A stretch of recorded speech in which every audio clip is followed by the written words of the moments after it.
Welcome to the MMA Fan Podcast. Ladies and gentlemen, I give you Stu and Blake. Jordan Vucenic, hello, how you doing, mate? I'm all good, mate. How are you? Very good, thank you. Very good. So obviously we're chatting to you because there's a huge fight coming up in less than a week. So we'll get on to all of that. But what we like to do on this show, especially first time we have a guest on, is we want to get to know you. We want to know all about Jordan Vucenic. So to start with, let's go way back and I'll just ask you, where did you grow up? Corby. So it's a little town in Northamptonshire. It's famous for its steelworks and people coming down from Scotland to work. Oh, right. So was that an area where you felt like you had to be good at dealing with confrontation? Yeah. It's quite well known for bad things. I don't want to say that and put the place down, but it was quite well known to be sort of not a very nice place to grow up. So there's like a funny saying, you're either good at running or fighting in Corby. Right. Well, I mean, I had a similar experience. I grew up in Peckham in southeast London, and it's a very different place now. It's been very gentrified, but Peckham in like the 90s and the early noughties and stuff, not the nicest place to grow up in, as much as, you love those places because they made you who you are. But at the end of the day, you can look at it objectively and go, this wasn't the nicest place to grow up in. My kids are growing up in a much nicer area now than what I was. And you say that you're either good at running or fighting. I was good at hiding. In the bedroom playing computer games and not going out much. Well, I couldn't afford a pair of running shoes, so I had to get good at fight. You took the other option. Fair play. No, but I've heard you say in another interview that you always quite enjoyed fighting. Like you were someone that was quite physical. You like to play fight and stuff like that. Where do you think that came from? Was there anything like did your parents involved in martial arts or anything like that? Where did that urge to kind of fight or compete come from? No, nothing like that. I mean, I've not had a father in my whole life, so I don't know if that was maybe what it is. You sort of got to be the man of the house before you're even a man. So I've always just been fighting ever since I was younger, and just obsessed with play fighting. If it weren't the real fighting, that wouldn't bother me just the same. So that's just how I've always been. Yeah, and you say you didn't know your dad. Do you mind me asking what happened there? Is it something did you just never meet, or did something happen? No, he passed away when I was 3. So so I never got to. I would have met him, but I can never recall meeting him or anything like that. So, yeah. Well, firstly, I'm really sorry to hear that. Obviously, that's a horrible thing, but it's as you say, these tragedies make you who you are. Exactly that. Yeah. I was maybe going to get onto this later, but this seems like an obvious point to say it. But you're expecting your first child or biological child, I should say. In quite soon, right? I think it's like 3 weeks after the fight. Bloody hell. So it's not like you've got enough on your plate defending your belt and all that kind of stuff. You've got a kid on the way as well. But I say your first biological child, and maybe these things tie in your upbringing this, but you've got a stepson, right? Yeah. So I've been helping my fiance raise her baby since about 5 months old, 6 months old. So as he can remember, I've been in his life forever. Do you know what I mean? So I've already kind of got the experience. I've just missed out the sleepless nights right at the beginning. Right. Well, don't worry, they'll be coming soon, I'm sure. But how was that? Do you mind, like that's quite a bit. How old are you? Do you mind me asking? I just turned 26 last week. So you just turned 26. So yeah, I'm assuming you. How old were you when you started your relationship with your partner now? 20, either 23 or 24 I was when I met her. So he's about 3 now. So about 23 I think.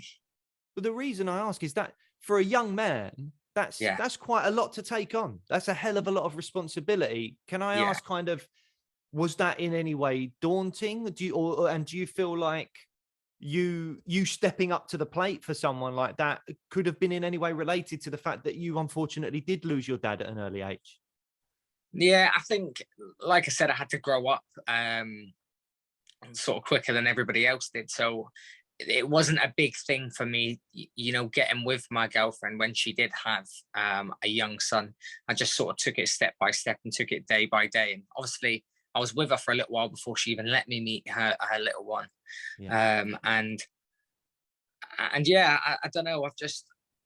I've never been someone to go out party or drink or take drugs or anything like that. I've never really done any of that. So looking after the little one with her was just second nature to me. You know, it wasn't as if I had to give up going out on the weekends to stay with her and the little one. It's just, I just told her when I got with her, like, I train 3 times a day and that's that. Like, if you don't like it, lump it, really. And she's always been dead good with it. She's always been like, look, I'll never stop you training. You train as much as you want. But I suppose she preferred me being in the gym training than out in the nightclubs at the weekend. You know what I mean?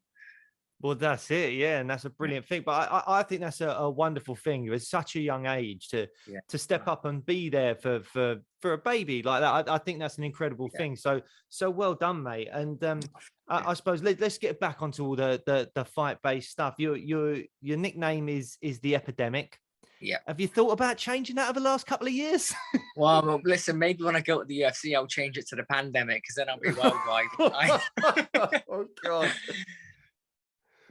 Well, I did look for a fighter called the Vaccine just to see if there's any kind of beef that we can set up. Doesn't seem like that, but there isn't one. I can't. I'm sure someone will pop up one day. Yeah, but like, where did the name come from?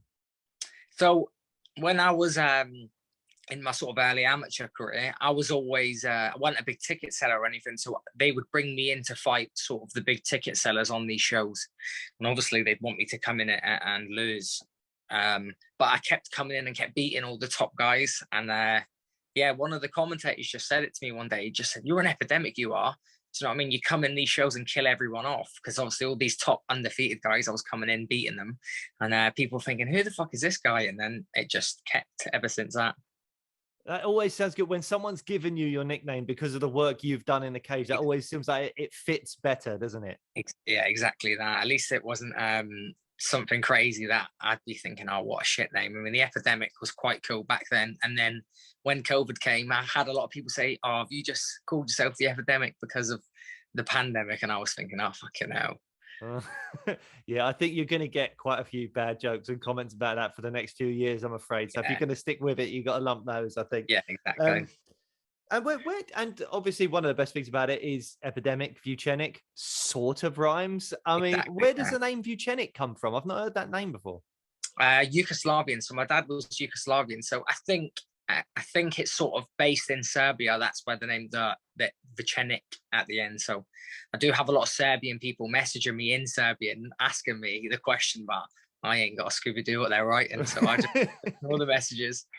Just send some thumbs up emojis, mate. You'll be fine. There'll still be fans. Yeah. And I suppose one of the worst aspects of MMA in general seems to be the weight cuts. Do you have a method for dealing with those? Not just physically. I'd love to know physically what you do for weight cutting, but also mentally, because that a lot of people say it's the fight before the fight. So how do you mentally stay positive and get through the weight cuts? I think the thing that helps me out the most is I have to be strict, but not as strict as most guys. And that's because they balloon up and they get out of shape, whereas I don't. I am literally, I mean, I think it's been over 2 years where I haven't got plus a certain weight. So I'm coming in not fat and out of shape. I'm already coming in lean and coming in always training. So I can really do mine over a long period of time to cut the weight. Whereas a lot of guys will balloon up, get really fat, think, oh shit, I've got 8 weeks now to get in shape. And then they'll have to crash diet for 8 weeks. And that's what evidently is the thing that fucks them up when it comes to weight cutting. So the last weeks, obviously it starts to get hard because like I said to you, I've just had rocket tomatoes and scrambled egg as a meal. Whereas that's not the most appetizing, but I'm always in shape. You ask any of the coaches at my gym, I mean, they're the ones, if they're going to pull up some like a class or they're talking to beginners, they'll say, look, if you want diet advice, ask Jordan. If you want someone to look up to and follow how they do MMA, you've got to look up to how Jordan does it. He's not getting out of shape. He's not doing all these things, not ballooning and always in the gym, always learning. So yeah, it's hard the last little bit, but I always just think, look, it's a hard 6-week push to give it your all, and then it's done. Then you've got the win. Then you can chill out for a little bit, and then you just maintain it again and get ready for the next one. And that's not a sacrifice to me, because I'd do anything to get in there. Well, I mean, you're talking about those wins. There was probably none bigger for you so far than, I think it was Cage Warriors 122 against Morgan Charrier, where you won that world title. And it was quite emotional afterwards. I have to say, even watching it, I felt quite emotional when you see someone that's clearly worked so hard to achieve something. And it feels so much more visceral and so real when you look at MMA, because you can really see just that struggle, that literally that fight. And the emotion came pouring out of you afterwards. How did it feel? Can you describe to us in words, to hear and knew Cage Warriors world champion Jordan Vucenic? How did that feel? It's just a crazy feeling. I mean, that's something I've been striving to for the past 8 years, was to get that be shouted out, my name shouted that out. And a lot of years of sacrifice and never cheating. I've never ever cheated. I've never missed weight. I've never done anything, never took steroids, nothing. So I've always just been like 100% true and 100% like stuck to the grind and just kept on pushing. And I've had my injuries, and I've had times where I've had to be out from the injuries. And when all that happened and I finally got it, it was just like, I'd done it, like that was it. But that was just one dream on a road of many dreams to come. So, I mean, you're not the champ till you defend the belt, and now that's my next goal, was to defend the belt, show I am the true champion, and then hopefully move on up to the UFC, and then that's another goal fulfilled. And then I've never shied away from it. Then the goal is to try to become UFC world champion. I've never pussyfooted around it and said I just want to get to UFC. Now I want to become a UFC world champion. Well, that's it. You've got to reach for the stars, haven't you, at the end of the day? Otherwise, what's the point? And in terms of defending your belt, you were supposed to rematch Morgan Charrier, but had to pull out due to injury. Can you tell us what the injury was and how you're feeling now? Is everything fine now?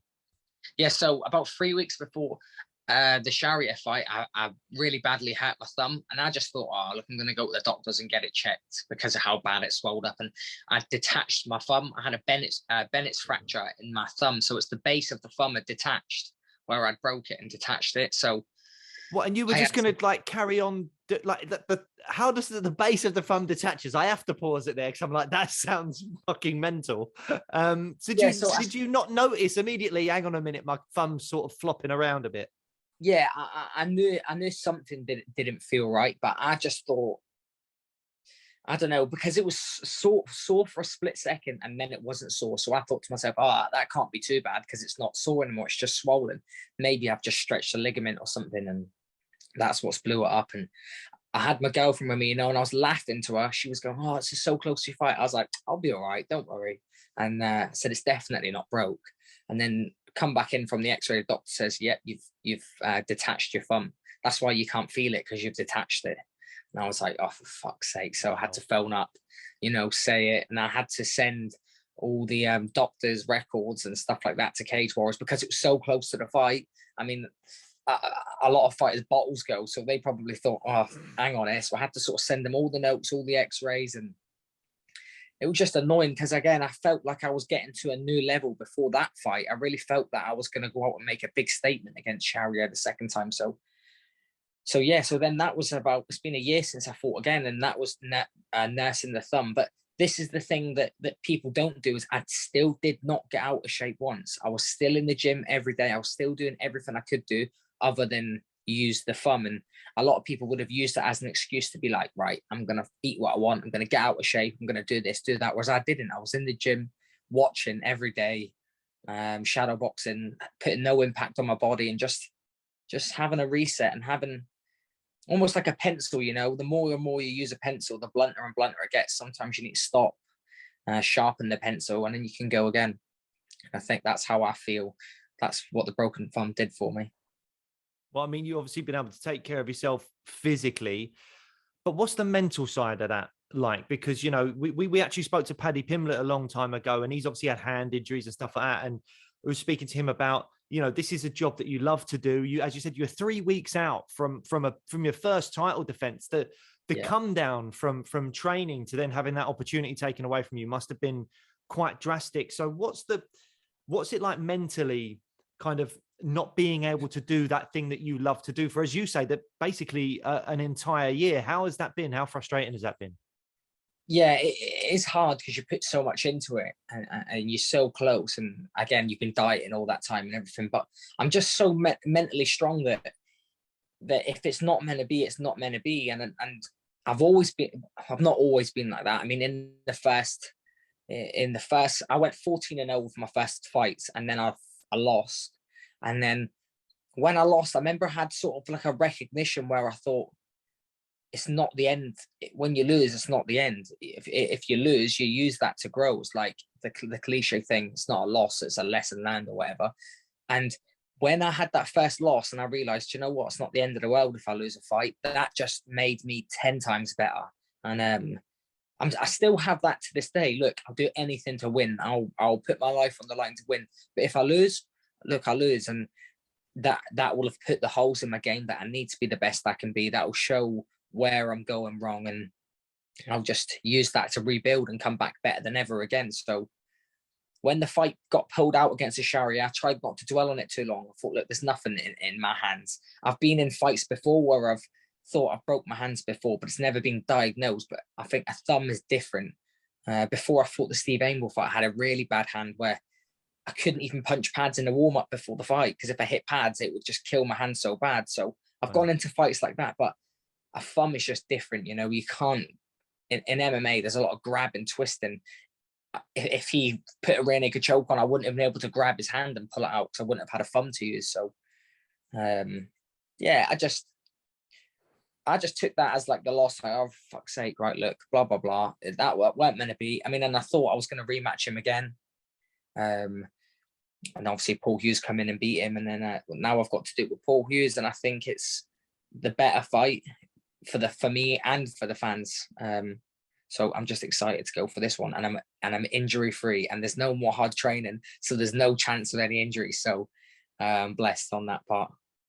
That's really good to hear. I mean, you mentioned the Paul Hughes Morgan Charrier fight there that happened in your absence, and Paul Hughes beat Morgan Charrier for an interim featherweight belt. Yeah. What did you think of that fight? How did you feel more Paul compared to Morgan, compared to how you compared to Morgan when you fought him? Yeah, I thought it was a solid fight. I mean, in the earlier rounds, Sharia looked a lot more dominant against Hughes than he could have did with me. He was sort of fragging him about.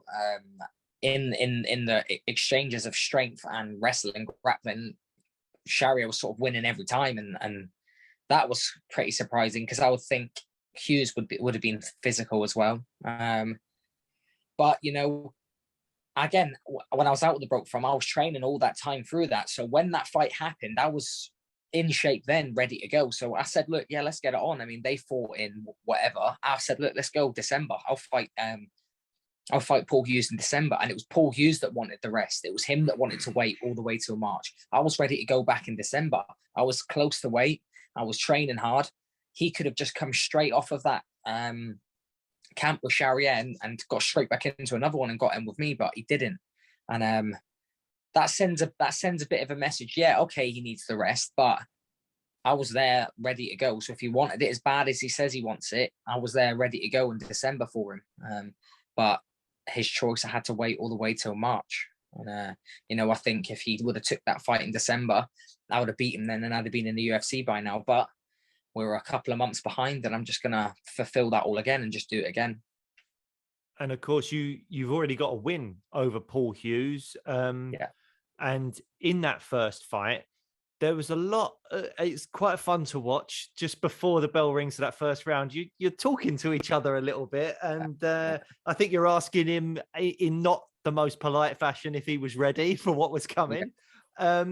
Why did you do that? And do you think that in the rematch that atmosphere will kind of be there again? Yeah, I'm not much of like a social media whore like a lot of the fighters are. So, you know, I was getting a lot of stick from him on social media. I was getting a lot of stick from his fans, and I sort of stayed quiet through the whole thing. And then he was talking at the weigh-ins, and I'm really not phased with fighting. So you even see at the weigh-ins, I'm just like, all right, we'll see. You know, when he's saying, you know, you don't want it, and that, I'm just saying, all right, we'll see. So when we got in there, I just remember getting in and I just said to him, there's no more talking now. It's real now, because I can't say that at the weigh-ins, that there's no more talking now, because it's not as if I can just start fighting with him there and then. Yeah. So I can't reply back on social media because he lives in Ireland and I live in the UK. So when we got in there, I just said to him, you know, it's on now. And he's made a TikTok account, and one of his videos are him talking to me and me staying dead silent. And I think if you actually watch the video back, it was me that initiated that.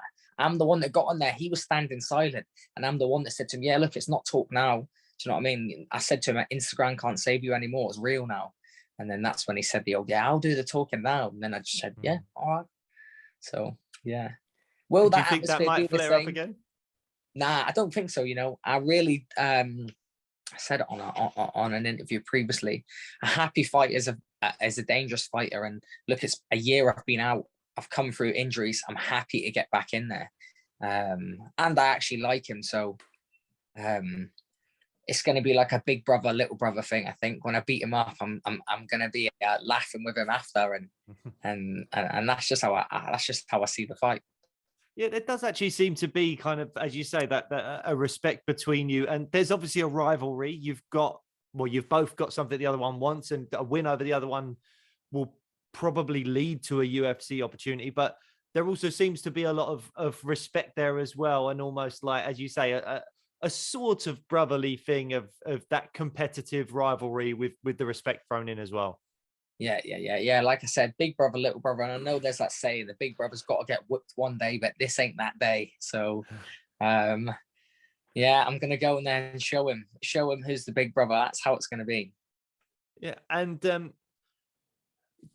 leave it in the hands of the judges is a phrase that I've never really enjoyed. I don't think any fighter goes in there thinking, oh, do you know what I want now? I want a decision or that. But is there anything that you've had to try to look at in your camps or add to this camp or whatever? Because your last 3 fights have been split decisions and they've all gone in your favor. But I would have thought there's such a fine margin, especially some of the judging that we see every now and again. We think, Jesus, how have they got the result over that person or something like that? Yeah. So are there any nerves when it comes to the fact that you're like, shit, this is going to a decision again? And is there anything that you've implemented in your camps just to go, if I improve this or do this, I think I'll be able to get more finishes? Yeah.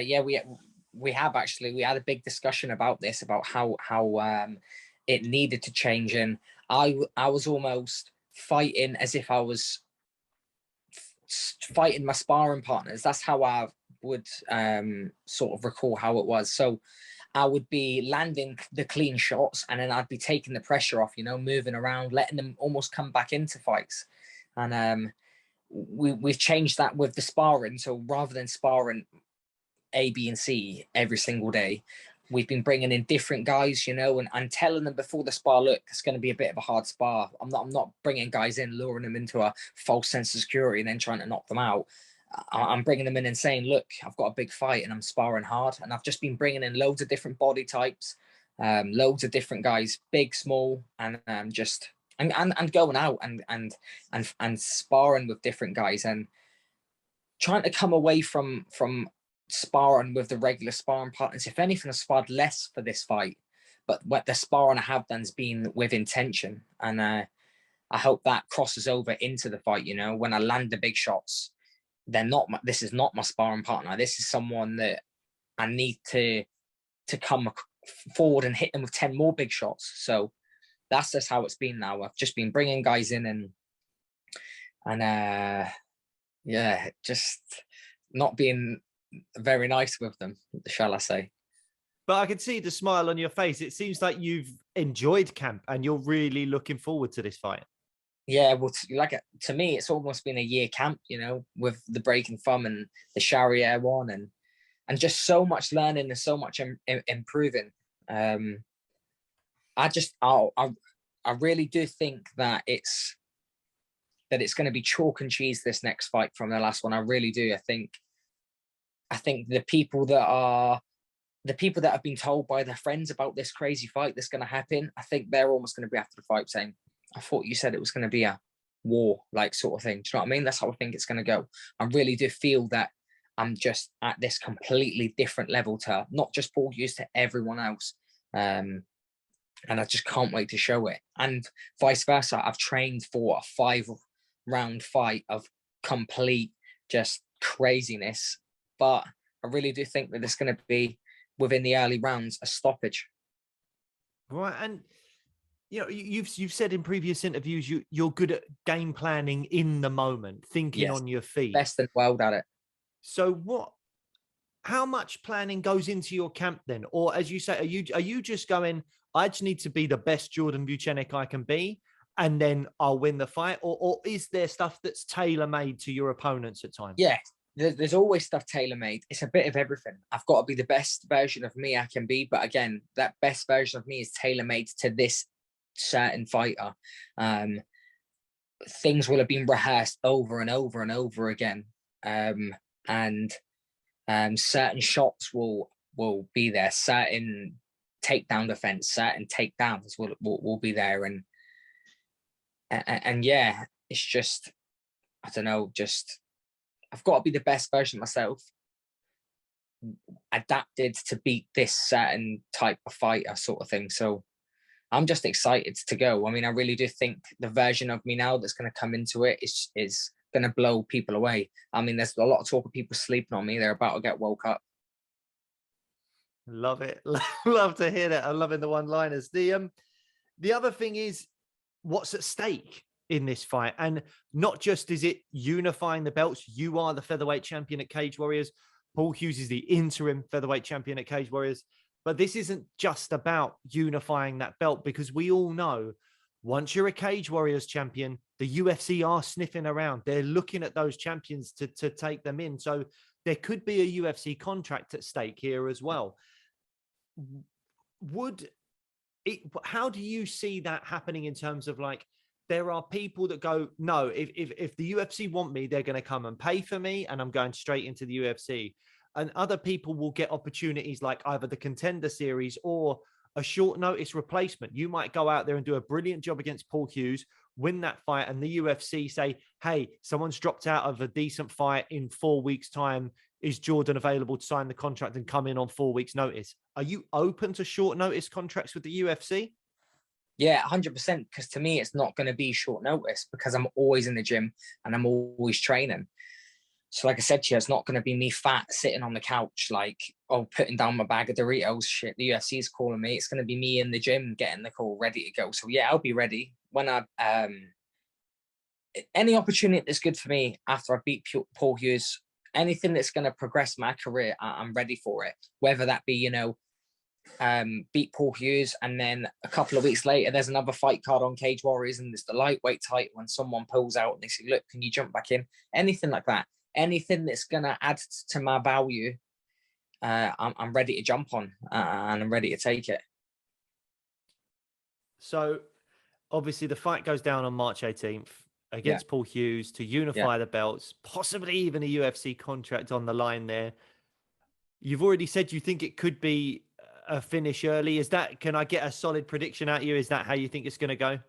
Yeah, I really do think within the first 2 rounds, I think I'm going to get a finish. And I think it's going to be such a clean, violent finish that people are going to be like, shit. Like, I think it is going to have people worldwide tuning in. Such a big fight, such a momentous occasion. And then I'm just going to come in there and just literally look like a steam train, and I think it's going to open a lot of people's eyes. That's going to happen. I'm going to sign for the UFC and then my baby's going to be born. And it's just going to be a crazy thing to remember for the rest of my life. What a time for me. Brilliant, mate. Well, look, I wish you all the best with not only the fight on the 18th, but obviously even more importantly, birth of your child a few weeks after that. Incredible stuff. Best of luck to you. And hopefully we'll have you on the show again some point soon. No, thank you. It's been wicked. Thank you. Cheers, mate. Thanks very much.